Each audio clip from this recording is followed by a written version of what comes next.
अस्सलाम वालेकुम व्यूअर्स, मेरा चैनल लाइक करें, सब्सक्राइब करें, कमेंट्स करें। आज मैं आपके लिए लेके आई हूँ वीडियो। एनिमल्स नेम बताएंगे आपको इंग्लिश विद उर्दू।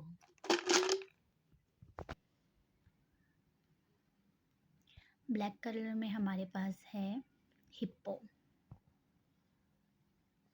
सेकंड हमारे पास है स्वैम्प डियर, कलर है इसका येलो। बारहसिंगा। एलिफेंट, ब्लैक कलर में आएगा ग्रे का शेड। हाथी। Beautiful cow, colour orange. Guy.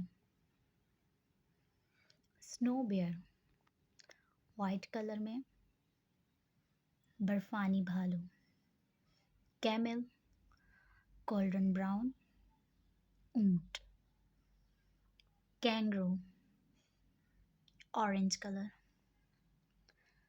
Giraffe, yellow and orange shade.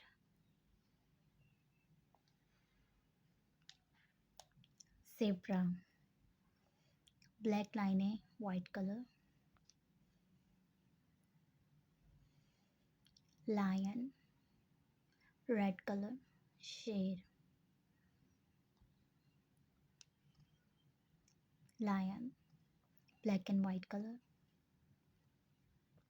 Elephant, once again black and grey.